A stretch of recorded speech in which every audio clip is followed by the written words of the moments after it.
Hello. Yeah, that's your name. Squirrels got me. Big Jim. Yeah. really cold and fun. Cold and fun. Cold and fun. That's good that you think that of it, because that's what deer hunting typically is cold and fun. Yeah.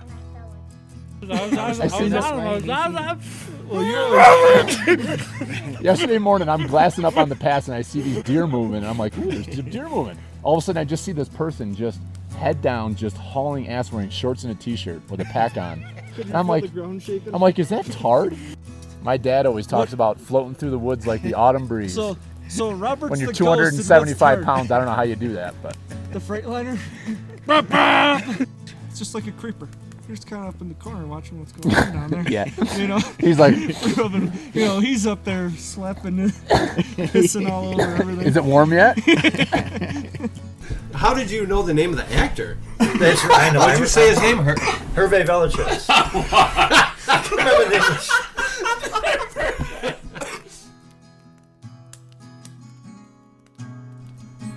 Welcome to the Log Talk Podcast, brought to you by Pertinier Outdoors.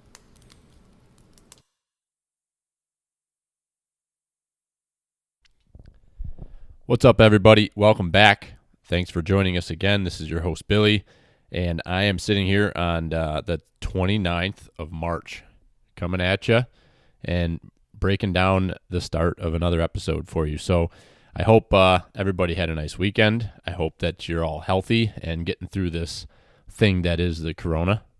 And looks like it's going to be going on here for a few more weeks, if not a month, in New York. So we'll just kind of see how it continues to go. So stay healthy out there. Wash your hands. Keep your distance. And by all means, get outside and enjoy the good weather that we have been having for spring. I was just kind of thinking about what I wanted to talk about to start this podcast out, and it's kind of funny because we were making a consistent effort to do kind of a calendar review of events that were going on, and there's not a whole lot going on right now. So I think most of the banquets that we were talking about have been canceled and postponed till a later date. I think a few of the ones, I know the one that we were planning on going to was rescheduled for the middle of May.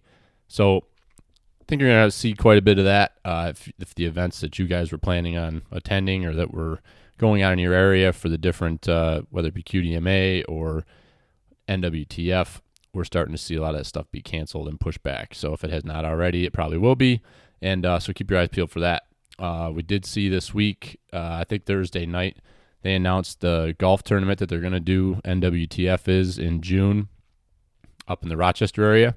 We're pretty fired up about that. Brian had kind of teased that a little bit when we had him on for a podcast a couple months ago, and we're pretty excited about getting out to do that. Golf events are always a good time, and NWTF's events are always a good time, so I think putting the two of those things together will be an awesome combination. So I think that's like June 13th, or it's a Saturday in June. We're going to try to put a few teams together, and definitely a team or two, but if anybody is looking, if you're an individual or you just got a couple people and you'd like to get a foursome together, feel free to reach out to us, because we're probably going to have some odd numbers of people as well, so we could probably team up and put some foursomes together. So feel free to reach out about that. Looking forward to it. As far as other things that are coming up, we got the 1st of April is coming right at us this week. So Wednesday is the 1st of April, and that means opener for trout and salmon on the inland streams in New York here. So pretty fired up about that. Really never gotten excited about it, but being that I've got some time now, that is something that I will be getting out on the water and taking my son with me and having some fun with that. So Bill, Dan, and I will be hitting a stream somewhere in Wyoming County on Wednesday. So I'm really looking forward to that. What else we got going on? So we had the live podcast we did again this past Thursday. That went, I thought it went a lot better than our first one did 2 weeks ago. I was able to capture the audio and post that up in podcast form. So I understand that not everybody's got the desire or the time to sit down for 3 hours on a Thursday night and tune in for that. But we had a really good time, and I would encourage you, if you have not already listened to that, to check it out. I listened back to it, and it was just fun to listen back. We had a lot of fun discussing trout fishing, and I'm not by no means a trout fisherman, so having those four guys on to talk about their strategies and some of the different things that they do and what to look at, it's some pretty exciting stuff that I've never really had anybody break down for me. So I hope that was a beneficial conversation for you, and that you also had some fun with it, as we got a little bit wacky towards the end, as we'd been having some cervezas for the first hour and a half, 2 hours, and then the last half hour, 45 minutes was pretty fun. So I was cracking up listening back to it, and I think you all enjoyed as well. So head back to the previous episode. I posted up the Pertinier Happy Hour, and you can check that out. So let's dive into this week's episode. So this week's episode, I am joined by Jon Teater of Whitetail Landscapes. Jon is a local New York guy here, and in the intro, when we get going on the podcast, you can I break it down. I don't need to elaborate too much, but Jon's a guy that I really, as soon as we connected on the phone and started chatting, I really hit it off with him, and especially being that he's a local guy here, I look forward to doing some more stuff with him, and we discussed doing some more throughout the spring, summer, and into the fall, and kind of continue the conversation so that it's not a fire hose right in the face and then have to try to remember all this stuff to be able to apply it once the season hits. So I definitely think that you will enjoy the conversation with Jon. I think he's a pretty knowledgeable guy, a young guy. He's a little under 40, so he's in our generation, in our age range. He's really looking at things and using technology and trying to figure out ways to use the analytics of what he's seeing and what he can do with the computer, and to do his scouting and to do his landscape design for properties. And he's really putting it to work and having some good success with it and trying to get his business up off the ground. So I encourage you to head on over to his social media channel. He's primarily on Instagram, so head over and just search Whitetail Landscapes, and you'll find Jon, and he's posting some stuff up there, some little tidbits and examples of what he's doing for other people, as well as some of the success he's having himself personally. So head on over there and check that out. And then lastly, we have the link in our bio that has I've been adding a couple things here or there from the podcast we've been doing. If there's anything new, it's all towards the top, so you can just click on the link in our bio on our Instagram page, on our Facebook page, or in the description of this podcast. There's a link there. You can click on that, and it'll take you to some of the more prevalent stuff that we've been talking about. We added some stuff to our YouTube channel. We're going to continue to do that from some past adventures, and so you can click on that link there and check us out on YouTube, as we will be starting to put more stuff on there as well. So thanks again for following along. We're having a riot with this, and trying to make the most of this downtime we have with the shutdown from the virus, and giving us an opportunity to get some more content rocking and rolling. So thanks again. Have a good week, and we will see you outside. Keep feeding them. Welcome, everybody, to this week's episode of the Log Talk Podcast, brought to you by Pertinier Outdoors. And I am joined this week by Jon Teater. Jon Teater is the owner of Whitetail Landscapes. And Jon is from our homeland here of New York State, and an upstate New Yorker in that, resides in central New York, down in the Tully area. So I had heard, actually, it's always funny, and I find it interesting how I'm connecting with different people. And I had met, I think, somebody that's either your friend or somebody that you know. Is it Derek? Is that right? So I was up at a BHA event in Syracuse, I don't know, middle of February. There was an Upland, they were doing the Project Upland video deal, and I ended up meeting a bunch of people there.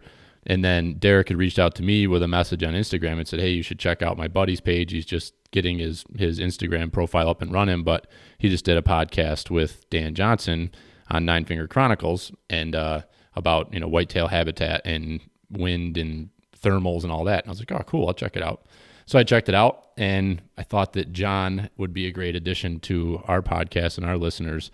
And so that was a really long-winded way of saying, hi, Jon, you're on our podcast today. So what's up, buddy?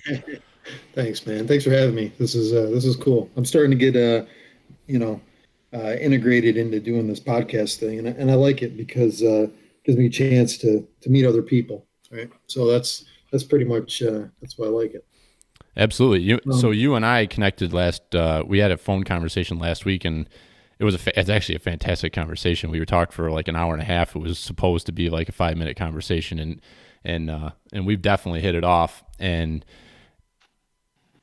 what I've discovered from that conversation is that I think that there's a lot that we can do together. And so when we discussed, what we chatted about on that call in prepping for this conversation for our first podcast, it just kind of get to introduce you and kind of some of your background, and then kind of lay the groundwork for what Whitetail Landscapes is. And I think this is something that we can kind of work through the progression. One of the things that you and I talked about is that this time of year, there's a lot of discussion about habitat management and knowing your property, and then you start getting into some more of the detailed discussions. But we're 6 months out from hunting, so you get a lot of this stuff going in your mind right now, and all of a sudden summer hits and it's wide open, and you forget about a lot of these discussions. So you and I were both just like riffing ideas on how we could have we start out at square one and we just kind of build up to the season and all the things that we should be thinking about. So Yeah, no, I think that makes a lot of sense. I think over time, when you look at this, deer hunting itself can be as complicated as you want to make it, right? This business idea, which we'll talk a little bit about, isn't new across the country. It's a cultural change that I think should kind of shift in New York. And really, one of the focuses for me is, a lot of individuals that own land, they don't necessarily fully, appreciate or understand what they can do to their properties to enhance it. So, when I look back over the years of my history of hunting, I recently purchased my first piece of property a couple of years ago.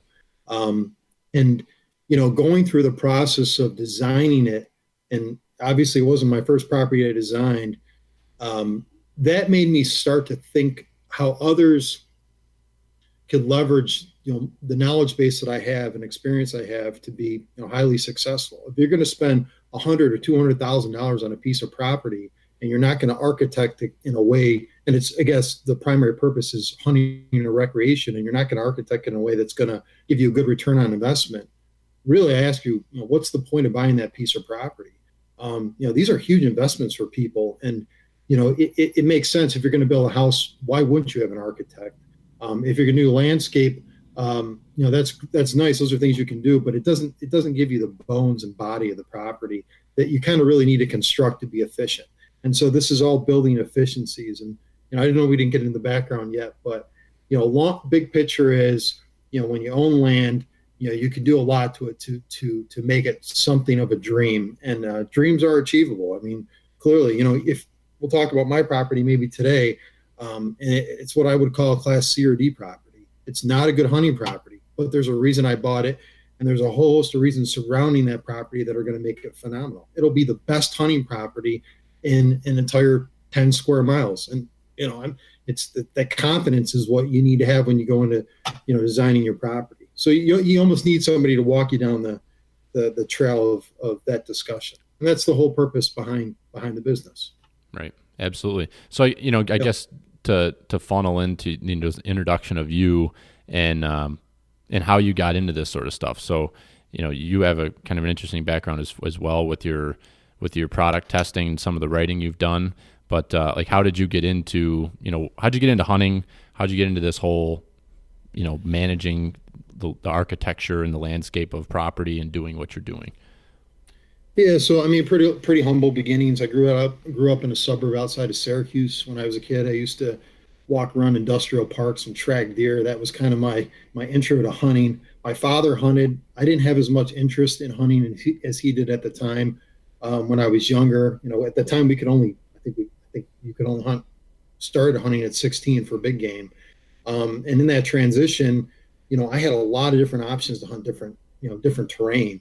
Hunting in industrial parks and areas where the deer, populations are, less than 8 or 10 deer per square mile, you start to learn, really what deer like to do, and especially what they like to do when they're pressured. Fortunately for me, my father owned a farm down in Allegheny County, Western New York, and that's block timber. And nobody bow hunted.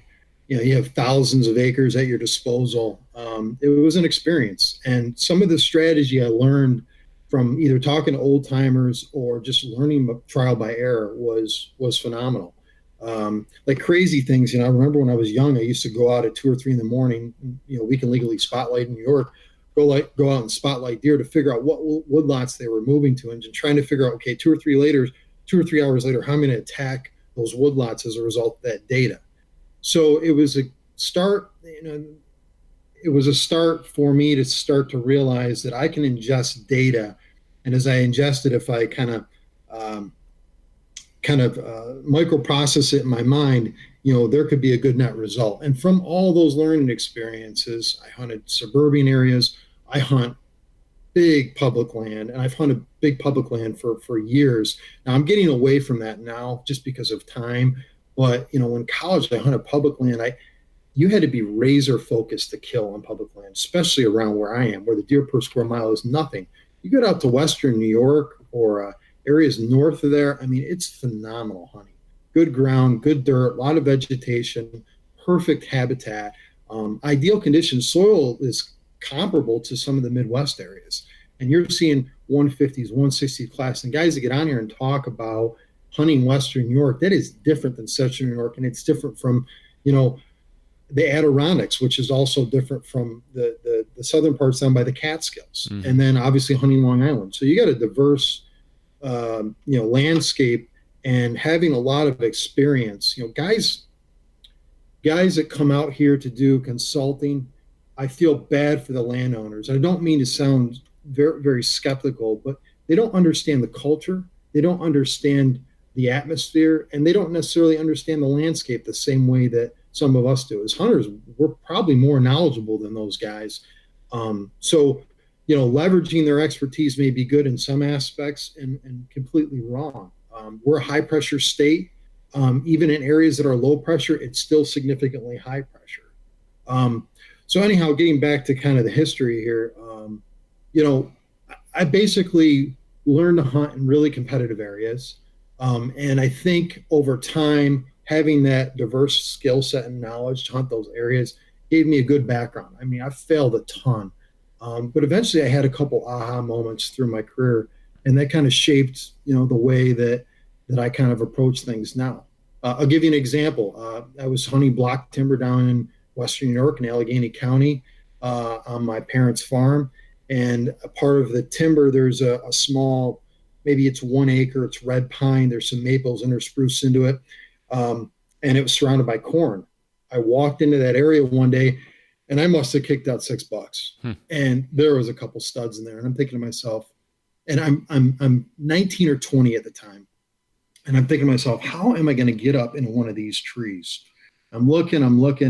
The hanging hunt wasn't really a popular philosophy. I was using my climber. So I took the next morning, I got up and I took some, there were maple trees in there, sugar maple, hard maple. And there were old buckets, and I stacked some buckets up. I had my climber on my back, and I kind of corralled myself up a tree, right? So knowing full well that was a great interception of how deer kind of travel and learning how they travel and move, I killed the buck that morning. And that at that point, it wasn't a great deer. I think it was 1.5 years, but that was a progressional moment for me. So, I've had those staple moments, and now I've gotten into a whole another stage of my hunting career and being extremely efficient and effective. And we can talk about some of those examples, later on, but, that's some of my history with hunting. But then we can talk about some industry stuff, and obviously you've got some industry background yourself. So, long-winded, but, I learned a lot over time is what's the example. So what I guess get into a little bit of your industry stuff, if you want to talk about that, some of the things you've done, writing, and how you got into doing that sort of stuff. Yeah. So I think when I got out of college, I didn't want to lose touch with what I was really interested in. So I graduated in 2004, and I wanted to stay in the hunting industry in some shape, way, or form, or at least get into it. And I thought, I was on all these forums and I'm reading, different people are saying different things. And what I recognized was there's not a lot of knowledge base out there for some of the products that were being marketed. Now, I can tell you right now that it's been a huge market shift, but back in the day, 20 years ago, roughly, the data that was out there that people relied on was fully marketing material, which, truth in advertising wasn't necessarily the pinnacle for the archery industry. But put that aside for a second. So that created an opportunity, and, technical background, teamed up with a couple guys, and we came up with a strategy how to test some type of products. There were sites. And we did some testing with sites, and then a magazine reached out to us and said, hey, would you do this, and the other thing? And then it grew to, oh my gosh, now I'm writing for a host of magazines, giving data to them. And this solely kind of introduced me to the hunting industry. Over time, I'm going to trade shows and I'm meeting people. And frankly, that was all kind of the path to where I'm at today. I still write for hunting magazines. I will not stop doing that. I don't want to do it in the volume I've been doing it. Like I'll do 25 articles this year. Yeah. It's a lot of writing, a lot of time, and I'm doing more hunting stuff. I'm not just doing product stuff. And the product stuff that I'm doing kind of gave me a name in the industry for being an expert. And, I use the term loosely. I mean, I have super highly sophisticated equipment. The stuff I'm doing is even beyond what manufacturers are doing. So the products you're getting, I'm testing them to a degree beyond what they're doing. So, there's a quality component to the testing that we're doing. So that kind of separates myself from, like right now I'm doing a test for Matthews. And, hopefully they want to publish it, but, it may not get published. So I've done a lot of stuff independent for the industry as well.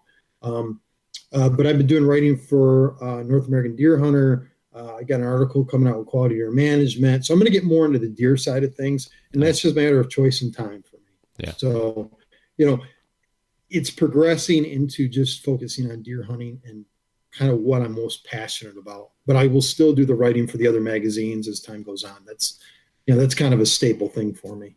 Absolutely. Yeah, it's pretty interesting. Yeah. I had no idea that you were doing that sort of stuff. So when you and I had our conversation on the phone and you were going into different things you've done with crossbows and things of that nature, those are complete different wormholes you can go down and discussions you can have. But, it's interesting what you are doing and what you have done, because you don't realize that stuff's going on out in the background. When you're just a regular old consumer, you see the commercials on the outdoor channels, you see them in magazines, you see that, but that there's actually individuals that have a scientific method that are going through that. So that's something maybe another time on another discussion we get into, or I know that you were talking about getting on again with Dan Johnson to discuss that with him. So that would be cool. Yeah. That's a digression from what we're talking about. But the reality of it is there's a lot to, everybody who hunts typically has to worry about the products that they're buying, and they want stuff that's reliable. I'm not testing reliability to the degree that I would like to, but you got to understand this, that, it's all about being efficient and effective, whether I test crossbows or bows or whatever. The data that's out there may not necessarily be reliable. So you got to step back and think about that a part of your purchase decision. And really, that's the reason I got into doing that. It was more about education. And frankly, Whitetail Landscapes is exactly that. And I'll tell you, from being in the industry and meeting people throughout my time, I was talking with my buddy, and he's like, hey, have you ever met this guy? And it was Michael Waddell. And I said, yeah, actually I sat down, we had a conversation about some topic related to a business transaction that they had going on. And it was just a liaison discussion, right, of supporting some decisions that were made for some business. Anyhow, he came up in the conversation, and I said, my buddy's like, oh, that's so cool. And I said, these are regular guys, okay? They're regular guys in the world that are no different from you and I. So thinking that there's something special is crazy, and they have to make decisions, business decisions or otherwise, to be successful. On the flip side of that, talking to different people over the years, I've realized there's a whole new world out there from a hunting perspective. You travel out west, you experience a different perspective in that aspect. But guys have huge parcels, and they take a very detailed approach in how they design things and what they're doing. And in New York, the culture just isn't there today for some reason. And that needs to improve. And I kind of want to be an advocate for that, because I think there's a ton of success that can happen in this state. I mean, I've been highly successful in an area that you would laugh at. And, I think that speaks volumes to what I'm doing, but it also kind of tells the tale that we can change all this, and we can make this a better hunting state. So, and then also obviously the education I've gotten just being around people in the industry and their perspective on things. You had somebody on recently on your podcast I listened to, and he likes to find things at his own pace and state. And I'm the same way. I'll listen to input, but my gosh, I better experience it and experience loss and change in order for me to fully, comprehend it. And frankly, that's made most of the concepts that I'm coming up with from a design standpoint is pretty original. They're not the Jeff Sturgis designs or the guys that are out there that are doing this. They're very unique and they're very state specific. And I take a real micro approach to things, which is completely unique to anybody in the industry. Yeah. So, yeah. And so get into, first thing I want to say is everything you just said about the culture here in New York, and, that you want to be an advocate for that and encourage people that you can make it what you want it, and you can do it for what you pay for taxes on your land and what you pay for owning it and what you are trying to do each fall in harvesting deer. You can do that here. This isn't like some magical thing from out west, but the reason why I found you so intriguing, I wanted to get you on, is that you are here, you're doing it here, you're seeing success here in an area that is not a coveted whitetail area. Maybe if you got up north of Syracuse, you get up along the lake and that, like, there's some good habitat there, but you get down into the area where you're in Tully, correct?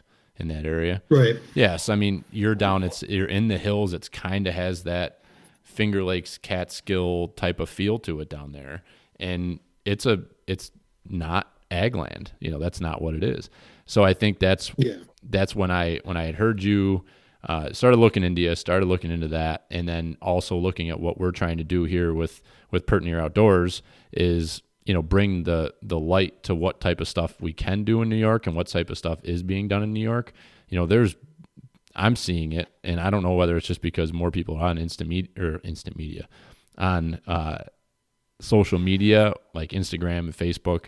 But man, it just seems like the last few years, and we're seeing it on our property, that the quality of the deer it's getting a lot better. And we've been running trail cameras for 10, 15, 20 years now, and we're seeing it. So like you start to look around and we're seeing it, and everybody else is starting to see it, and it's like, so we've got something going on here, but it's getting, you're always going to have that, like the culture in the Midwest is, let them walk, let them go. You're going to get a bigger buck. And here in New York, you kind of have that battle still. And I've talked about it on this podcast. I don't have an issue with anybody shooting what they want to shoot. If you want to go out there and you're a meat hunter and you want to shoot your one deer a year and it's going to be a yearling buck, that's fine. I don't care. But for people that say that we can't have what they have in these other states, even states like PA, they're starting to really put up some huge numbers. You can do that here.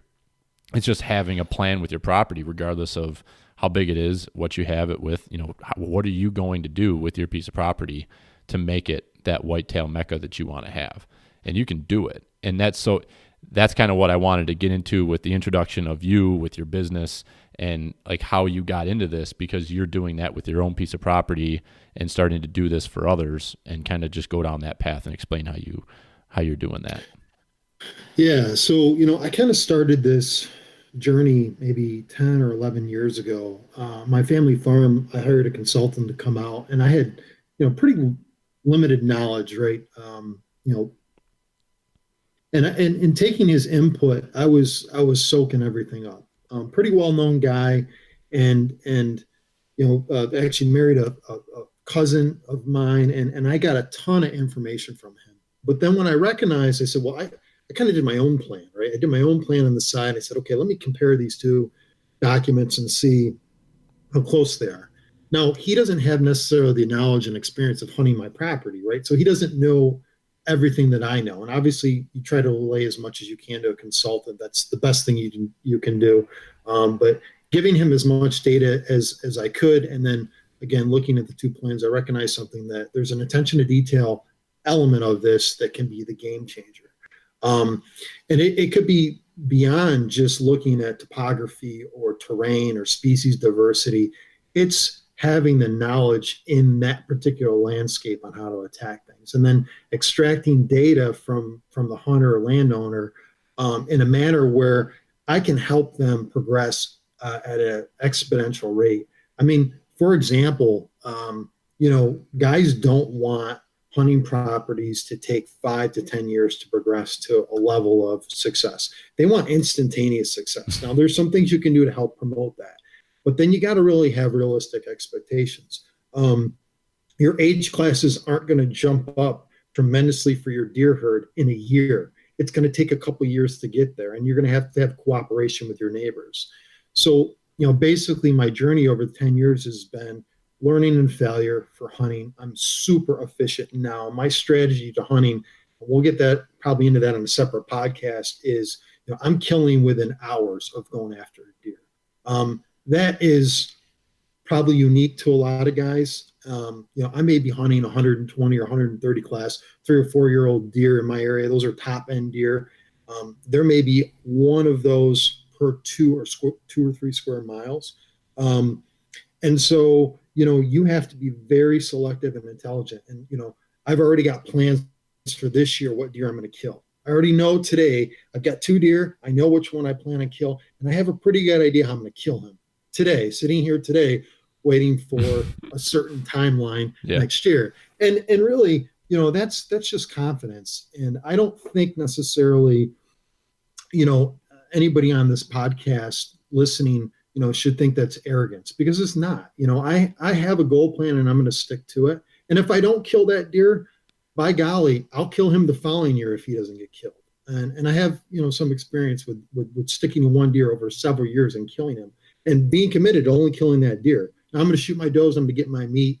But that's kind of the focus. So over the 10 years, I've started designing properties for people, not for score. I've just designed them for friends and family.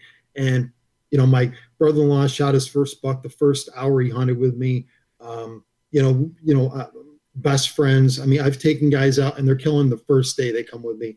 And that tradition and experience and gain that I've gotten from a relationship standpoint, that'll carry through the rest of my life. And it became not about me anymore. And I kind of like that progression into things. And so this is kind of me giving back, because yes, it is a business. Yes, I'm paid to come and scout your property and give you advice and give you the ability to excel. But the difference between me and everyone else is, your return on investment is going to be so much higher. And the second piece of it is, why waste 10 years of hunting and observation when I can give it to you in minutes and moments? It's a time saver. So let's save you a whole bunch of time and deliberation to give you an answer as soon as possible. And that's really the purpose behind the 10-year, what I've been doing over the past 10 years. Yeah. And I find that all the time. Like you and I discussed that when we were chatting last week, that it's the value of having somebody else with their set of eyes for your piece of property to get a fresh set of eyes looking at what you're looking at. Because I can speak for my family's property that my dad and his brother have been hunting for their entire lives. You've been seeing everything through the same lens. Your tree stands are in the same trees. You walk the same trails, and you just get into these routines. And it's the same way for my in-laws. I was chatting with Dallas the other day, and it's just, we're putting up some new stands. We're actually out hiking this spring, just gridding the entire woods and all the property, just trying to find, and we're marking buck beds, and it's like, wow, like, okay, so this is where this tree stand has been for the last 15 years, and here's where the buck bed is. It's like he's watching us walk in every time, and it's in like these, and it's really, really fun. But the value of having, someone like yourself walk in, it's taken us hours and hours and hours and hours to find those things. Whereas you bring somebody else in that's looking at it with a different lens, that, like yourself, you're going to come in, you're going to look at it and say, so how are you hunting this? And we explain it.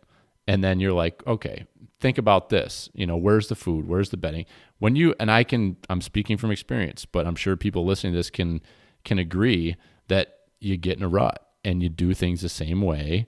You approach the stuff, you rush to the weekend all of a sudden it's October 1 and you're going to hit the woods, and sometimes you're not calculating that data in your head about what's actually going on in the woods. And then next thing you know, it's November 20th, the guns are blazing and your opportunity's passed. So, there's just so much value there in working with someone like yourself that can give you that extra set of eyes to just look at things and say, hey, did you ever think of this angle of it? Yeah, I think, for me, every step that you take in the woods should be strategic. You're entering their home, and, you have to recognize that as an intruder, not that you're going to get shot by the deer, but you're going to disturb their environment. So being extremely tactful and deliberate and not taking advantage of everything you can and having as much data available to you to make a conscious decision. I like the element of surprise. I say that, and I have box blinds on my property, and that doesn't necessarily coincide with the two. So I have variability in my game. You got to have a lot of spots in my area to be successful. Big farms that I hunt, I've got a big farm, it's 1,500 acres. I'm looking at it right now. And, my 50 acres that I own and the 50 acres behind me that I hunt way better than that property. And because I've done really simple things. I just did an article, and this is going to be a similar article. It's going to be more in depth for quality of management, but how to create these, it's a concept called social zones for deer. And these are areas that deer will congregate and basically observe one another in a path to another bedding area. And they set up really well in between two bedding areas. So that's kind of there's small things you can do, and they're not necessarily a lot of work. I mean, really all that required was a walk behind brush cutter and a sprayer, a pump sprayer. You can rent things really cheap. You don't have to own all this stuff. You could use a weed whacker and get away with a lot of stuff. But it's being really strategic and smart, cutting trails, certain widths, thinking about spatial awareness when you design these properties, how the layouts go. It's pretty complicated. And if you take that equation out of it for the person that's the landowner, they don't have to ingest that and think about it. And they can come up with a really strategic, objective. And you just see growth and change over time. What happens, the landowner becomes more attentive, more able-bodied, and more capable to continue every year to look more at not just their deer hunting success, but they become more of an ecologist and focus on the full spectrum of their property. Mm-hmm. And that to me is a big eye-opening experience. And then people really, again, the return on investment is intrinsic. It is absolutely beyond what you'd normally experience when you start this process. Because once you start putting time in it, you want to see things, strive and grow. So, yeah, to me, that's the love behind this thing. I mean, that's really why I'm interested in supporting people when they want to make a change. And old habits die hard, but when you see success that I've had, I mean, my gosh, don't let me loose in Western New York again, because I'm going to kill monsters, and that's the mindset you need to have. Yeah. And, I appreciate everyone's input and their experience with hunting, and you got to take that in when you design a property. But there's some really simple things that you can do that it's just a conversation, and it's a game changer, from the boots you wear to the clothes you choose to, how you access to, times of the year, what deer like to do, how weather conditions affect the way they bed. I mean, there's a lot of depth to these discussions. It's not just, how are the deer moving through your property, guys? It's really not that simple. Yeah. So I think as I started this conversation, we talked about doing kind of stages of, doing multiple episodes as we go through the spring and into the summer towards hunting season. So, one of the topics you and I wanted to discuss today is, what does it look like to work with you as a, if I'm a client of Whitetail Landscapes, what does that look like to work with you? So I guess I'll let you dive into that a little bit, and then I got one more question for you, and then we'll. I want to hear, you had a couple buck stories you wanted to share, so I wanted to hear a couple of those. Okay. So if I'm a client of yours, what does that look like? And this time of year, is this the right time of year to start thinking about having those conversations? Yeah, it's actually the best time of year. On my own property, I like to do my work right after season. Just gives me more time to focus on, other clients after that point. And obviously that's the selfish aspect of things.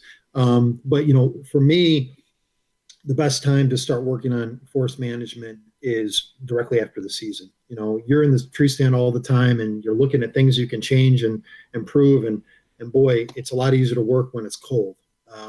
And so, from a consulting standpoint, a lot of times I go through a, really brief introduction and obviously a questionnaire. And then from that, we start to kind of tie into exactly what, the landowner's goals and objectives are. And then we break those down at a really fine level. And then, I try to manage expectations because a lot of the changes that go over time, you have to do it in phases.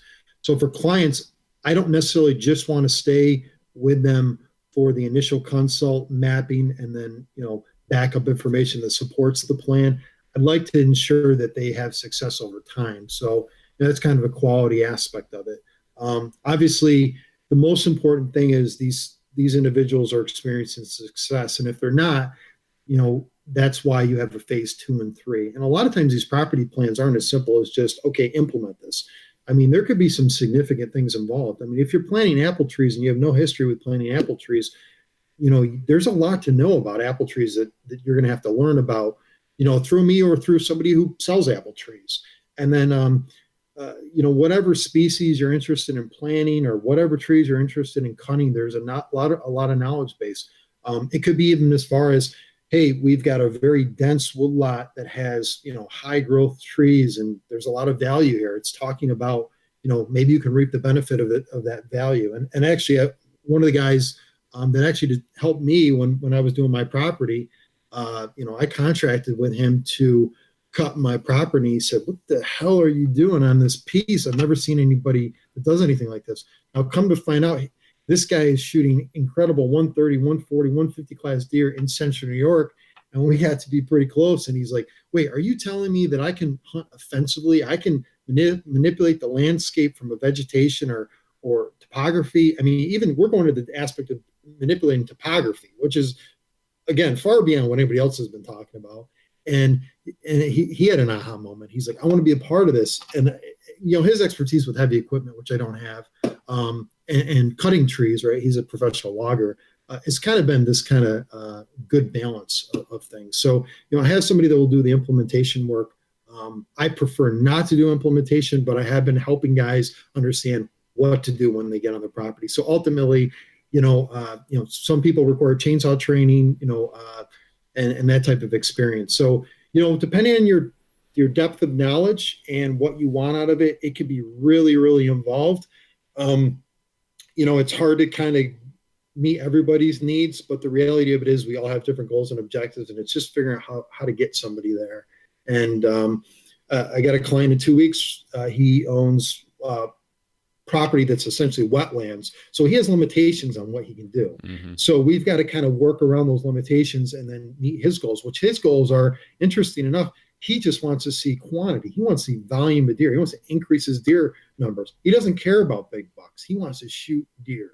And so I love guys like that because those are a little bit easier and their expectations, they can be easily met. Where the guys that want to have these, 5-6-year-old deer, those expectations, that's probably relating to surrounding properties. Because we don't have properties big enough. So right. There's so many factors that go into that. You can help create the place for those bucks to live, but there's going to be a 3-4 week span there where you can't control what those guys are doing. So yeah. And it's funny because it's often an early, like I use that statement where, I want to get in and I want to effectively, take that deer as early as possible. With the October 1st season, that's kind of changed everything.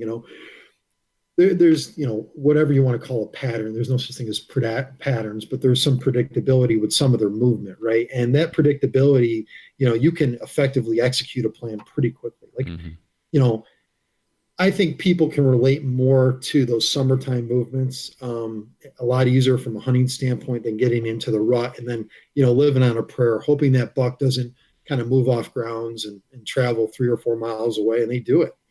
I see it. And when you have high quality property, you don't just have the best breeding grounds. You also have these, non-core deer recycle through your area at times, and you become highly successful beyond just that early season part of it. So you got to look at the season in phases, and you got to look at the habitat in phases, and you also have to look at long term. A lot of guys want to hunt late season muzzleloader. And my own personal property sets up like that. And that creates a different type of perspective on delaying intrusion and being smart about how you effectively hunt that piece of property. Although I don't like that about my land, it's an element that I've had to contend with. And I knew it when I bought it. So, knowing your pitfalls and your gains on your property, that's huge. And then figuring out how to manipulate those are done. I mean, you can easily change. I can change my property to late season property to early season property by some changes. And they're like, well, how do you do that? Well, there's steps to doing that. And, so properties can be good all season.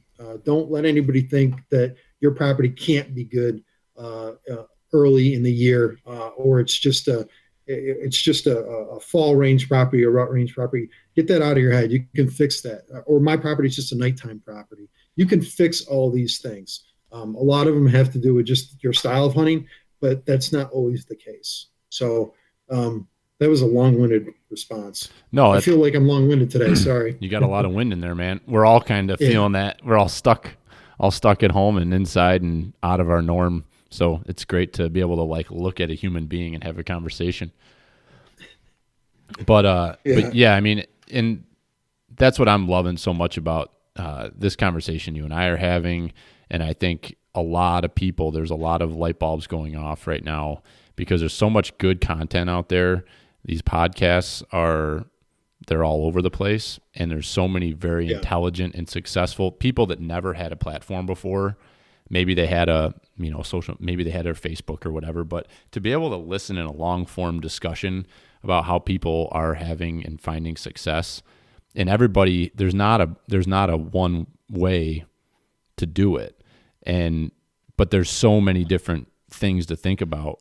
And unless you're in the conscious mind and collecting, back to your point, collecting the statistics and the data, logically absorbing that stuff, you're just walking through the woods and, I just jumped a deer. And I did that. I'm still doing that.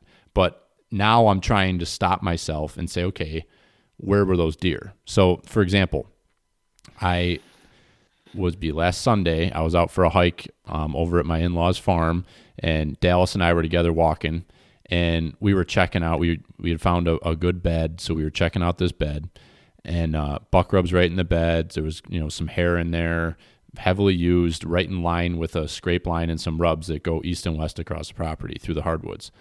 And it's ag land with small blocks of timber, and so we're talking, and at Dallas, he's got his daughter, Emma's with us, and we're just walking around. We get back to the four-wheeler, and we start heading up the trail to the south. And we did a loop through the woods. We were walking, and we're just talking like this. And we did a big loop, and we come around, and the wind was blowing out of the west, and we jump 3 or 4, 5 deer. We jumped a group of deer out of this end of this little thick area where we were at a bed within 100 yards of that. So half an hour later, we do a loop around through the woods, and we jump this group of deer. So now yesterday I'm out for a hike, and I'm just wandering, and I'm just following deer trails, and I never really gotten an opportunity to do that over there because we're very cautious about where we walk and what we do. So I come around, and I don't realize that I am where I am because I've kind of turned around a little bit, and it's all hemlocks and kind of thick brush. And sure as shit, here's a whole, just deer sign. There's obviously they've been hanging in this area. and I find several like really, really heavily used beds and a couple that have like good rubs, like on good trees right there. And it's right at the end of this bedding area, but it's right in line north and south with where that other big buck bed was. And I'm just sitting there, I'm like, all this time, I'm like, and there's a logging road right behind it that we use to access two of the most successful stands on the property. And these deer are bedded right in the end of it. And this isn't just like sign from the last month and a half, 2 months of winter. This is sign that, these rubs on the trees are scarred from years, and it's like, holy shit. So now like we're starting to map all this stuff out and use technology where we're taking, the your Onyx app or whatever you're using for an app, and we're marking these beds. We're taking pictures of the sign. We're sharing them with each other. And so now we're strategically looking at it and saying, okay, here's all the trails that are going north and south, which we are assuming are doe trails. And then you've got these secondary trails that are perpendicular, running those and cutting all of those trails going across the property. And that's where the buck rubs are. That's where the scrapes are. That's where we're finding these beds. So it's like all of a sudden, all this stuff is starting to click in our minds. And we're getting really excited about it because it's starting to make sense. And these guys have been hunting this property like literally their entire lives. And just because we're getting the opportunity, and I'll tell you, and I'm giving you a long-winded story, but this is what's been so fun is that we have young kids, all of us do. And we're trying to keep our kids occupied. It's been a long winter. Now we got all this stuff going on. So what are you doing? You're throwing your kids in the backpack, or you're taking them out and going for a 4-wheeler ride. So like we're getting out and spending more time in the woods because we're trying to get our kids out and doing things outside and not staring at a television. So it's like, it's just such an interesting thing because I think we're starting to take steps in the right direction to have maybe more calculated success where we've just been having success before because be it right spot, right time. But like to your point, like you're going into a season with a lot of confidence. We're starting to build knowledge that's giving us great confidence. It's like, okay, now we're seeing what was going on. So it's a really fun time to be in hunting, and it's a really fun time because there's so much information, so much knowledge, and you can take that stuff and tangibly apply it to wherever that is that you're going after deer. Like you can do it. You can listen to this stuff and go do it on your 40 acres or that 100-acre farm you hunt or state land you're on. It doesn't matter. You can do it. No, that's a huge. It's having those aha moments that start you to put the blocks together. Once you start putting the pieces together to your property, it's you recognize that, not only could you've done things differently in the past, but you recognize how much you can influence, and then think of it offensively. What can I do to manipulate this to make this work for my hunting success? And then, having the skill set of being a killer or being a big hunter, it gets you amplify your success ratio when you start to manipulate the habitat. So, when I started recognizing that years ago, I'm like, my goodness, I'm an okay hunter. Now I'm becoming a better hunter. Wait, I can do this. Now I've got this tool to play. I got to be honest with you. That to me was really the tipping point. And then, with my friends and people that I hunted with, making them successful and watching them kind of grow. And I'm not saying following me, but becoming advocates. And then also recognizing that I want other people to be successful.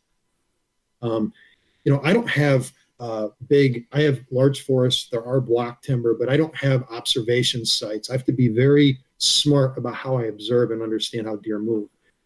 So there's a lot of tools in my toolbox when I'm coming up with plans on how to do that.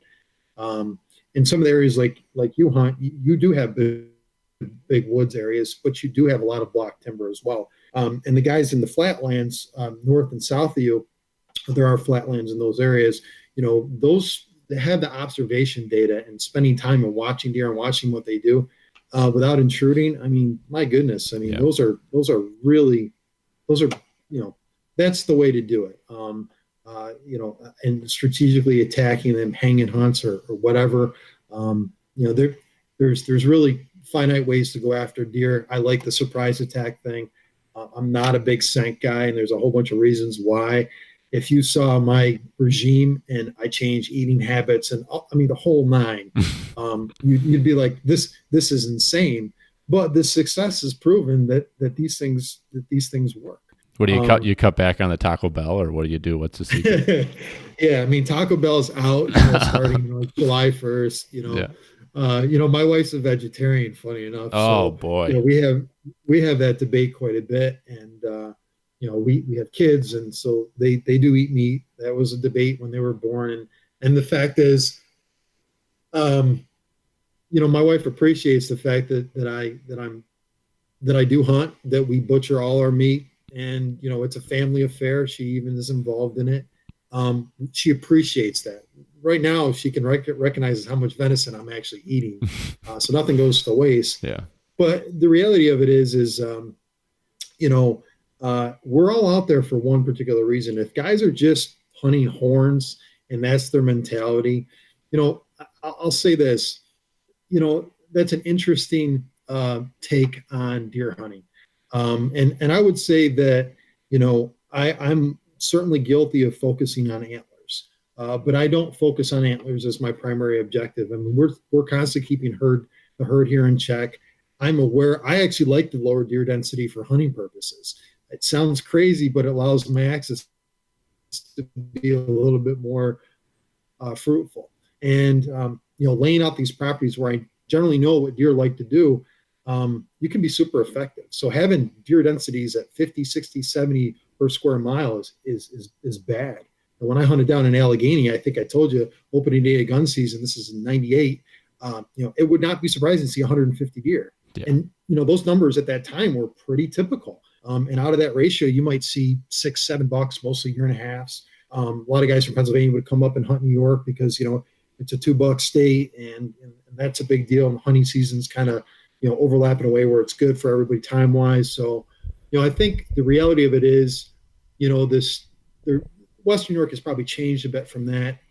But in those days when I experienced that, they started issuing nuisance permits in like 2000, in that time frame, and the deer populations went down extremely. Yeah. They were extreme cuts, and you saw the hunting quality go up exponentially. And I think that's 20 years when I was introduced to deer herd ratios and buck to doe management strategies, and recognizing the quality of hunting comes when you have these things in check.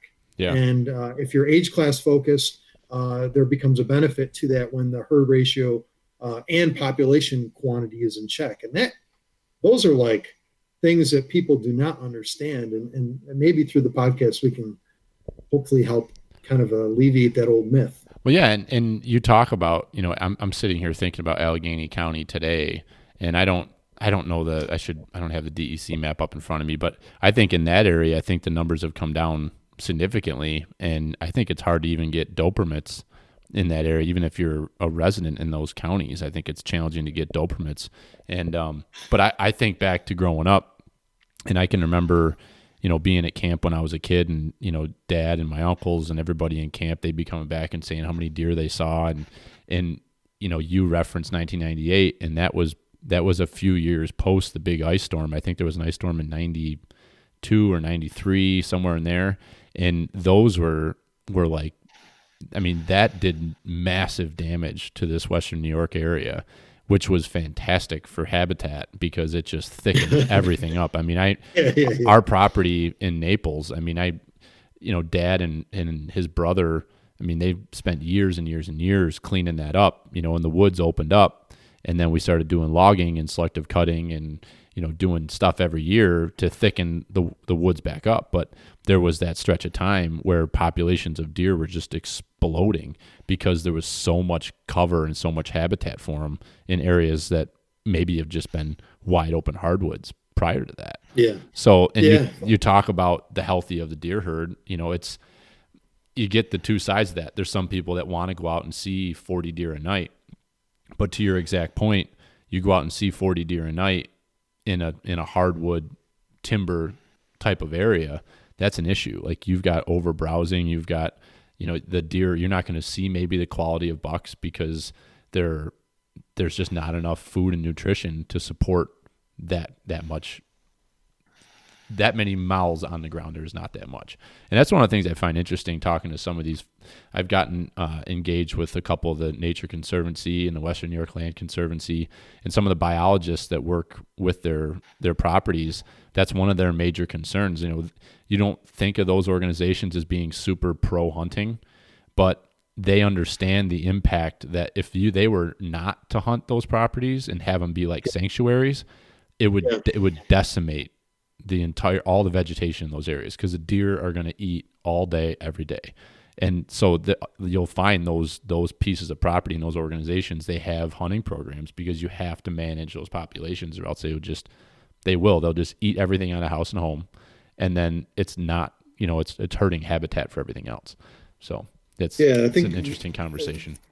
Yeah. So like you said, I mean, you brought up really two interesting points, right? You have, natural events that happen that help habitat, right? So we can do that ourselves, right? We can create unnatural events, but they replicate the same scenario, like your ice storm. And then, when you're dealing with regeneration, the focus a lot of times for these plans is creating young forests and maintaining that forest in a state where it has high stem count. And, obviously access is important, like you pointed out, but as aesthetically, that isn't as appealing to everybody. So you've got to kind of look at, what that does a part of your hunting plan, and having some, taste for things that aesthetically aren't that pleasing. But the regenerative aspect of keeping that stage of forest in a certain period of growth, succession, sorrel state, right? Successional period of, let's say, 1 to 8 years, it's all being done mechanically most times. We can't burn in the state. We can. I've been trying to jump through hoops to see if I can burn some invasives, and I can tell you it's been very difficult to get Forest Management Service here to authorize that. I'm still going to keep pressing for it. I'm trying to get quality deer management involved in this discussion so they can push for it. But, that next regenerative state, I mean, deer eat so much, they browse so hard on shrub tips and deciduous, type tree tips, eating 6-7 pounds, and 80% of their diet in the wintertime in certain areas, particularly in my area, that's their focus. So think about how that decimates the next generation of trees. I mean, my God, good luck having sugar maple regenerate. So I have some strategies in my habitat plans where we talk about, particularly if you're dealing with sugar maple or some preferred browse species, how to kind of maintain that next generation of trees, and there's strategy around that. So it's just not, let's go cut this area and make it really thick for deer. It's thinking about the next generation of trees, and not necessarily from a silviculture standpoint, but just from a health and ecology standpoint. So, it's more intelligent than just going in and lopping a bunch of trees over, or hinge cutting and layouts. I mean, it's pretty intricate. So the strategy involved around that is kind of what you were talking about with the biologists and foresters. They're focused on is how to maintain these forests in a state where you can have the next generation. 60 to 80% of the mammals that we're focused on here in New York State live, off the ground at 6 foot tall. Mm-hmm. So you've got to have habitat for them. If you're not creating habitat for those animals, how are you going to have a progressive and successful hunt? It's not going to happen. And so as a landowner, you need to be considerate of that. And to me, these are huge topics from a design standpoint. You can't just go in and walk willy-nilly and start cutting trees. You really got to look at species composition, structure, aspect, everything what a forester would typically look at, but from an ecology and habitat standpoint for white-tailed deer. And that is a different mindset that you will not get from a forester. You're not going to get necessarily from a logger. You're going to have to get from somebody who does this professionally.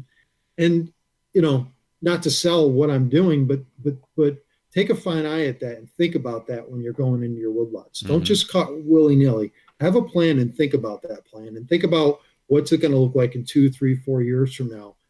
I can't use fire. I have to use mechanical means, chainsaw, bush hog, walk behind brush cutter, tiller, disc. How can I go in and manipulate these to continue to have herbaceous growth for food, native food. You don't need to plant food plots. Food plots aren't necessarily important. Okay, people need to stop thinking about food plots as essential. They're non-essential. Let's focus on forest management and kind of maintaining young understory and herbaceous cover. So there's a lot that goes into it. Yeah, Tangent, but no, hey, these woodlots are pretty involved when you start to think about what they need for whitetails. Yeah, and any other habit. I'm sitting here thinking, if you're listening to this and you can walk into your block of woods and you can look 100 yards without any issue, you might want to step back and think about that statement that that Jon just made about that most of our mammals that we're after, they're from ground level to 6 to 8 feet up. And if you can look, that's where we're looking to is, let's say most of us are 5'5" to 6 foot tall. If you can look that far and you have no issue without, imagining what's beyond 100 yards there, if you just wide open hardwoods, what are those deer eating? So it's something to think about for sure. And when you're having this discussion in this time of year before you have an understory built, with leaves on and everything, just kind of think about that. It's definitely thought provoking. Yeah, it is. So let's hear, you had a story about some buck you had a fun name for. Let's hear that story. Yeah. So, I moved into my house and fortunately got some access to the property right behind me, and walked in and had a couple ideas of deer that we're going to go after kind of getting some data. And as time goes on, you start to build kind of a history with some of these deer. So in 2016, I encountered this deer that I had an evening hunt in October. It was like October 28th. I remember having this aha moment. These deer, 4 bucks converged, 2 3.5s and a 2 2.5. So 4 bucks came into this one area all at one particular time.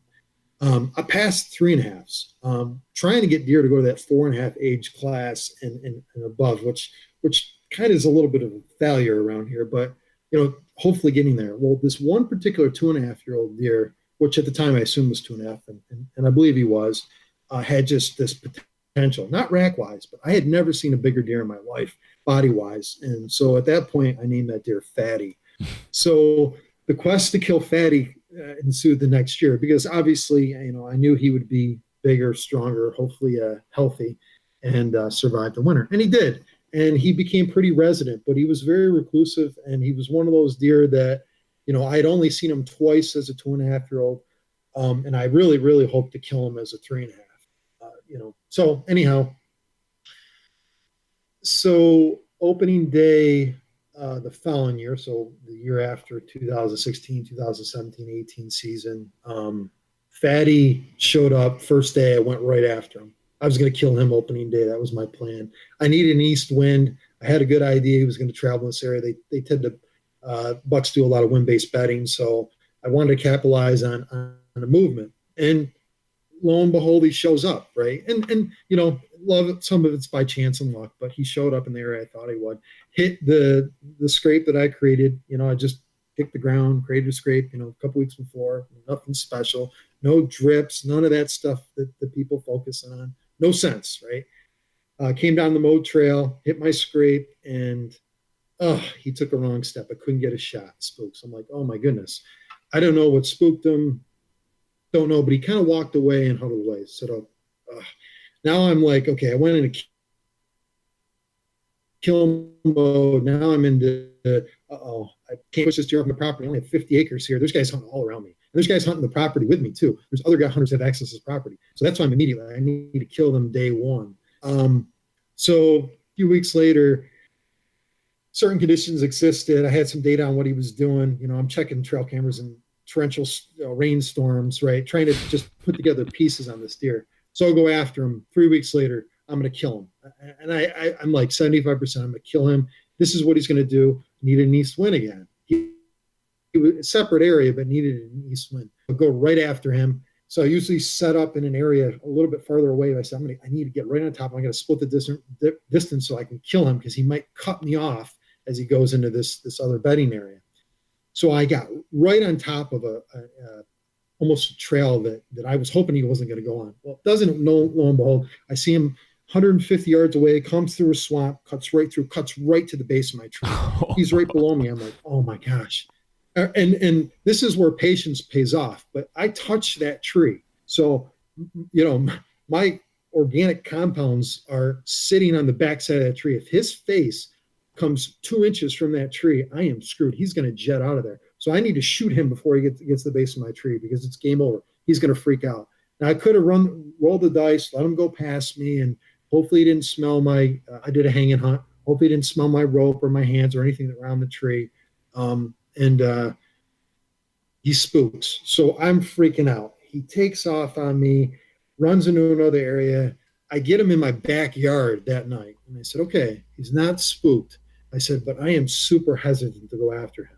Now, mind you, I had another buck on the back burner, and I killed that other buck. But fast forward to the next year. Fatty lived. Okay? So shit. This buck survived the season. He made it through a 3.5. I go, oh my gosh, he's going to be a 4.5-year-old stud. I mean, he's a 115, 120 class buck as a 3.5-year-old. Okay. So I'm going through my pictures, and I could have killed him in late season, but this is me. I only want to kill one particular buck. This is the only buck I'm going after. Now, I mentioned I did kill a different buck, which was 4-year-old, but that's another story. But I was really heart set on Fatty. I wanted him to get to another season. I'm not going to be greedy. I killed one buck. I've already killed 3 does for the year. I'm good. So I go into the next season. Fatty lives, makes it through, doesn't get hit by any cars, etc. What I didn't recognize in the picture is Fatty actually got shot. Fatty had been shot by somebody, crossbow hunting or bow hunting. There's an arrow in his backstrap. And I could see it on the picture afterwards, and I didn't recognize that till I killed him. So long story short, I told my wife, I forget even what day it was. It was towards the later half of October. I didn't go right after him because I didn't have good data on him the following season. So now Fatty's a 4-year-old. And I said, okay, I need to wait. I need to be strategic. I'm a little conservative. He's a 4-year-old. I need to kill him. This is my target deer. I told my wife, I said, you need to take the day off today. You got to watch the kids. You got to let me hunt. She said, fine. I said, and I told her 2 days before, I said, I'm going to kill him Thursday. Okay. So you need to give me Thursday off. I said, I'm going to kill him in the afternoon. I'm not going to kill him in the morning, but I'm going to do an observation out in the morning just to kind of gauge if he's going into this one area. Not seeing if I'd even see him or not. Right. So I go in and I go in the morning to observation hunt, and lo and behold, I see a big buck come through, maybe 50, 70 yards away from me, and he's coming right towards me. And I'm thinking to myself, I don't recognize that deer. So, this is the morning, right? I'm setting up for an afternoon hunt. I know where I'm going to kill him in the afternoon. I'm not going to kill him where I think in the morning, right? So, at least I don't think so. So all of a sudden I look, and for 15 minutes, there's no deer movement. There's a deer in front of me, but nothing's happening. I'm thinking, oh my gosh, where'd he go?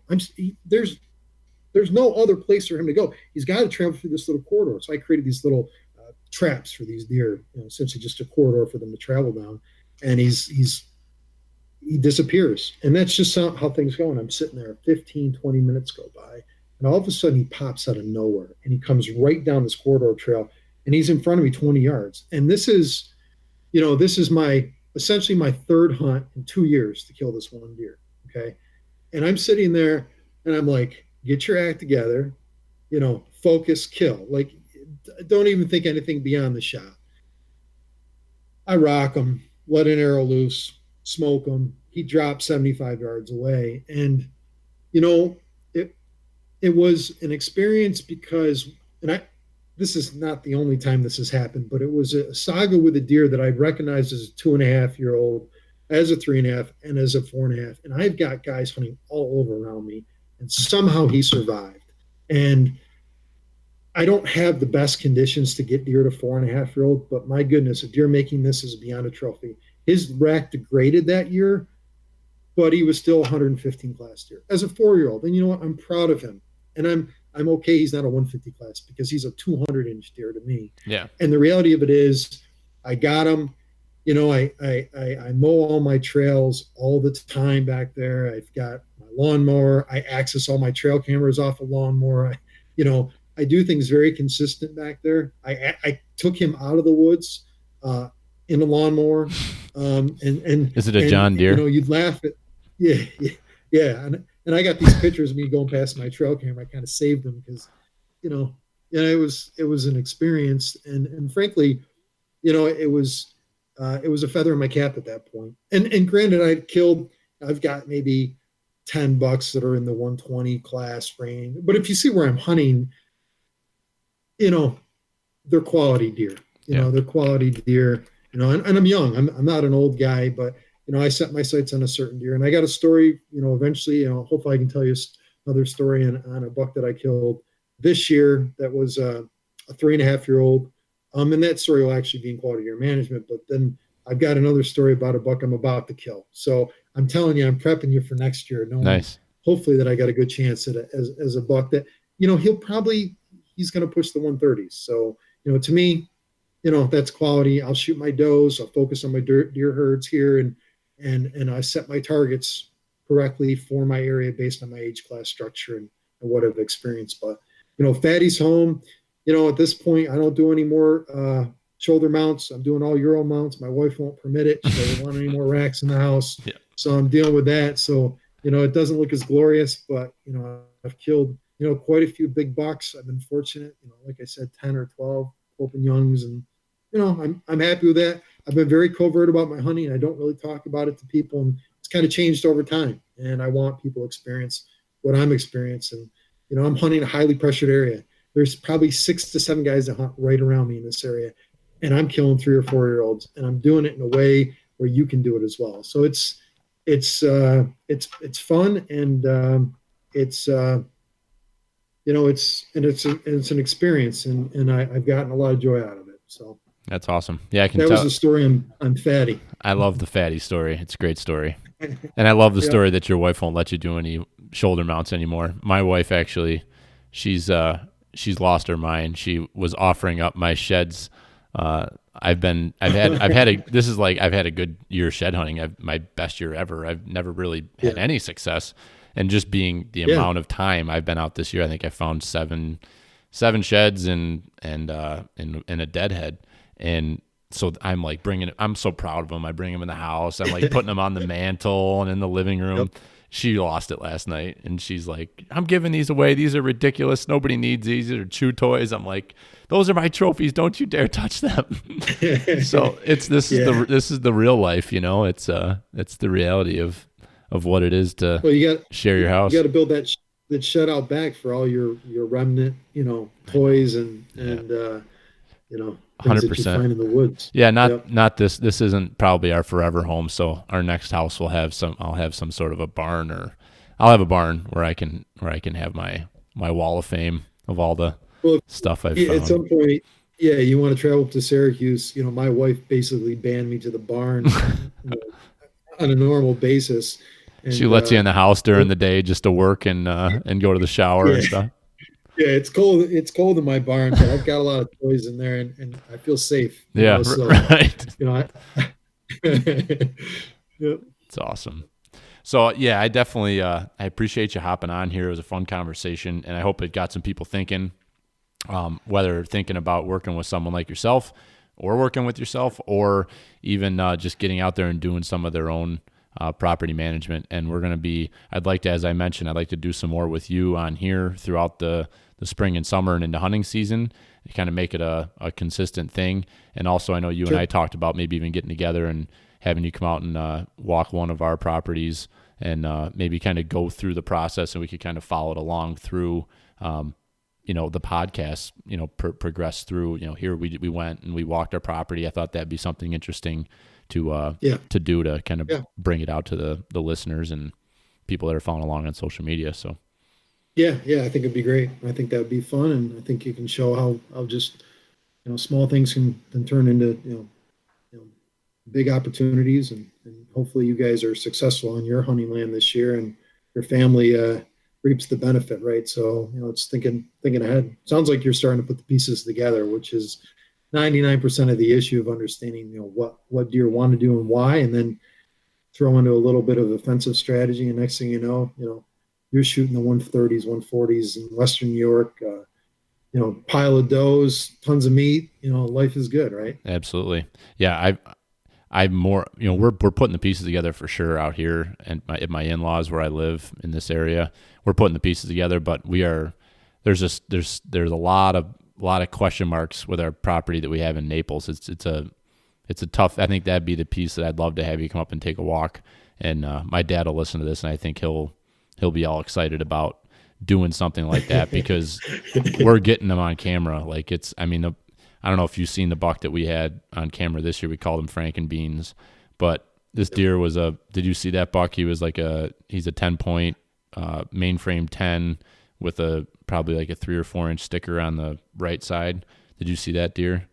No, I don't think I've seen that one. Jesus. I'll have to check. I don't know what he measures, but he's easily 18 to be very conservative, but might be 20 inches inside. And his brow tine, he's 145, 150 inch buck. My guess is probably being a 10-point with that frame. And sure. He was around, but we got to figure him out because that's 2 years. That's our fatty. We've got 2 years of history with this deer, but this year we were close, like twice. My brother had him without a buck tag because my brother filled his buck tag early the first weekend. So my brother had him with a bow at 20 yards broadside, just posing for Instagram, and then on opening day of gun, my cousin had it at 80 yards, and the way he was bedded, we all will debate that we could have made that shot, but he's got to try to sleep at night knowing that he let him get up and get away. But that deer, he was there, but we want to try to figure out what we can do to kind of put those puppies in the cooler because they're there. We're getting pictures of them. We're seeing the sign. We're just not putting all the pieces together. So just to plant that seed for you. Yep. No, that sounds interesting. Okay. Got it. All right. Well, thanks a lot, and keep washing your hands. Stay healthy, and good luck in your barn. Thanks, man. All right. Thank you. Happy to be on Oh, this. one last thing. I'm sorry. This is terrible. Where do people find you? On what's your Instagram? I think you're primarily on Instagram, right? Yeah, I'm kind of new to the social media thing, right? Being covert most of my life, I didn't feel like I should socialize as much, but I'm starting to do that now. Whitetail Landscapes is my Instagram handle. I have a website. It's whitetaillandscapes.com. I'm based out of Tully, New York, Central New York. I've been doing properties all over the place. Doing one in Pennsylvania right now.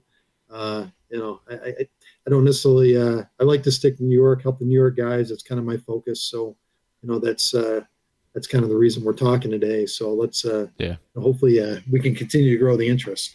100%. So it's Whitetail Landscapes on Instagram. Check them out. And thanks for joining, Jon. Thanks, man. See you, buddy. Take it easy.